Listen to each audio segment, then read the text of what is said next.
Hi guys, welcome to my channel Lush Gardener. I hope you guys are fine and are safe. So the succulent variety that we're going to be talking today is Echeveria prolifica. Now the name itself says a lot.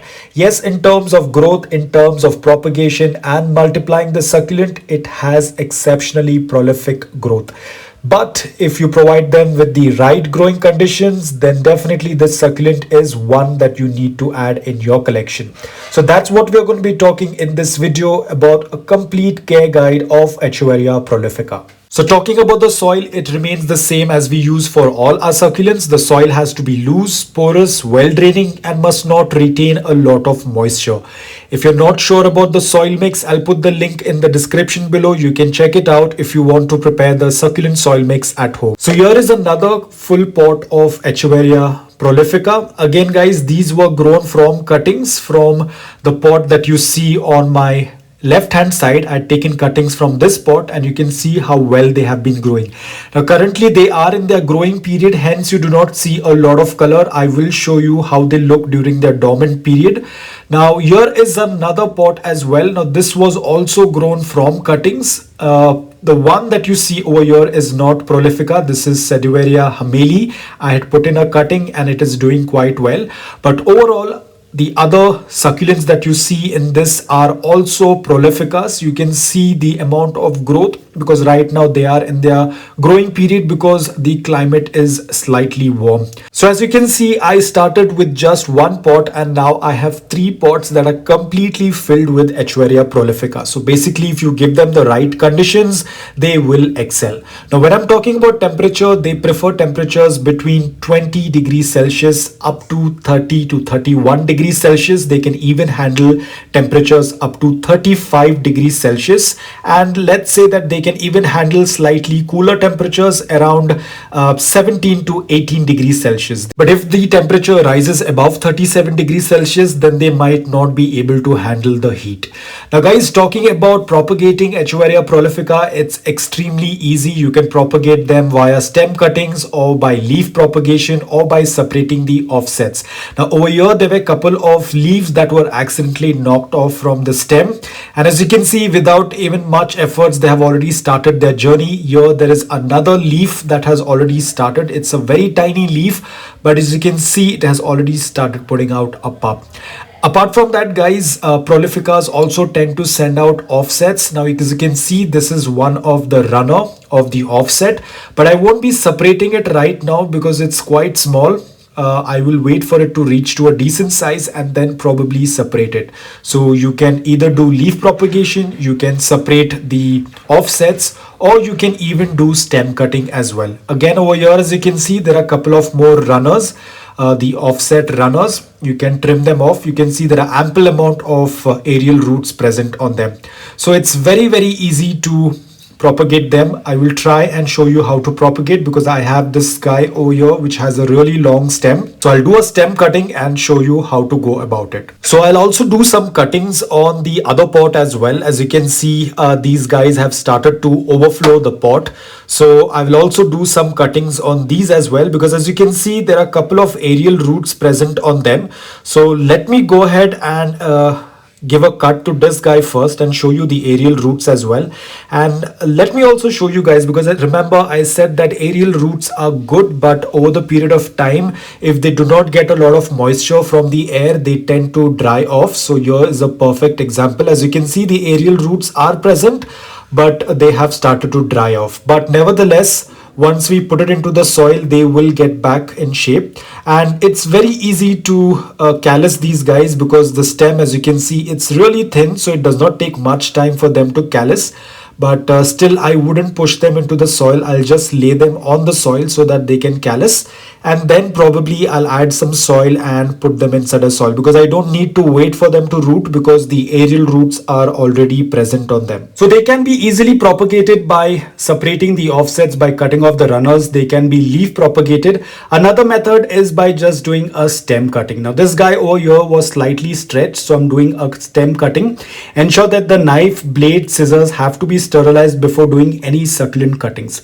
Now guys, as you can see, with such an ease I was able able to get 2 heads of this succulent. So it's very simple to propagate them. Again, the same rule applies. You need to let them callus and let them root. As I said, they are prolific growers, so they will start to root very soon. Now guys, I will wait. Here I'm not using any cinnamon powder because as I said that they tend to root very easily. All I have to do is just put them in the soil, and one of them already has an aerial root, so nothing much to be worried. Now I'm going to put them into this pot because the soil is completely dry in this pot.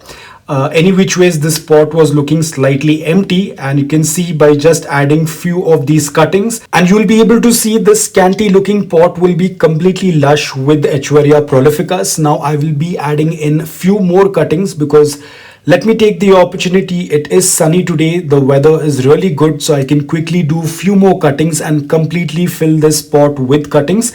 Now guys, again, I am not pushing these succulents into the soil right now because I need to let them callus. Even though their stem is really thin, so they tend to callus very quick, but still I will not push them into the soil right away. I will let them air dry, and then probably after 2 to 3 days I will add in a little bit more of soil in this pot and then completely fill it up with the cuttings. So whenever you're dealing with succulents, especially during repotting time, you will end up with a lot of broken leaves. Please don't throw them away, just put them back into the pot. They will root and pop. Now guys, as I said that the climate is really good, it is sunny, so I will do a little bit more of cuttings. Now I know the pot already looks very crowded, but I'm not going to overdo it. But if you tend to see Echeveria prolifica, they tend to act like ground cover succulents. They grow very compact, as you have seen the first pot that I showed how compact they are. So they basically grow so compact that you won't be able to see the soil as well. So they basically cover the entire pot with putting out those offsets and putting out a lot of runners. So basically the entire soil gets covered and you won't be able to see the soil. So that's a very good part about this succulent. It tends to completely cover the soil, unlike other succulents. Now this is a picture of Echeveria prolifica and its dormant period. This picture was taken in December 2020. Now you can see the colors are bright and intense, but it tends to get even more bright and intense. Unfortunately, last December during the winters, it was still raining and there wasn't much sun, but still you can see the amount of color that they have. So if there was more sun, they would have got even more intense and bright colors.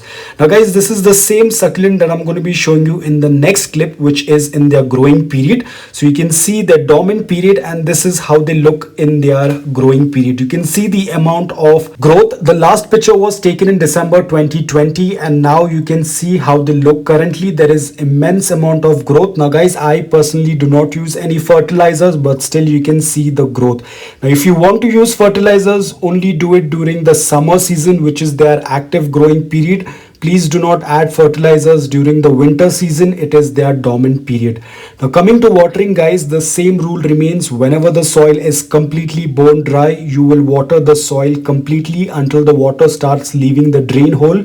Please do not mist the succulent. Please do not drop water on the succulent leaves. You can see how compact and how tightly they tend to grow. If the water is going to stay on the rosette, or if it's going to stay in between the leaves, it will be very difficult for you to get rid of them, and this could lead to leaf rot or it could lead to leaf burns. So ensure that you do not drop water on the succulent very carefully. You can either do top watering, or you can even do bottom watering, which will be much easier because with bottom watering, you might not end up dropping any water on the succulents. So talking about pest issues, just like any other succulents, Echeveria prolifica also tends to get attacked with mealybugs. In fact, it's very difficult to notice mealybugs because you can see how compact these succulents are. They have very compact rosettes, so it becomes very easy for the mealybugs to hide between these compact rosettes. So as a precaution, what I can suggest is always maybe once in 3 weeks or maybe once a month, you can sprinkle some dry cinnamon powder. You can just sprinkle a pinch of dry cinnamon powder on the soil, and that will repel a lot of insects, especially ants, away from the pot. So guys, I hope that this video on Echeveria prolifica was helpful to you. If it was, please hit the like button. If you're new to my channel, please consider subscribing to it. Until then, take care, stay safe, and keep propagating.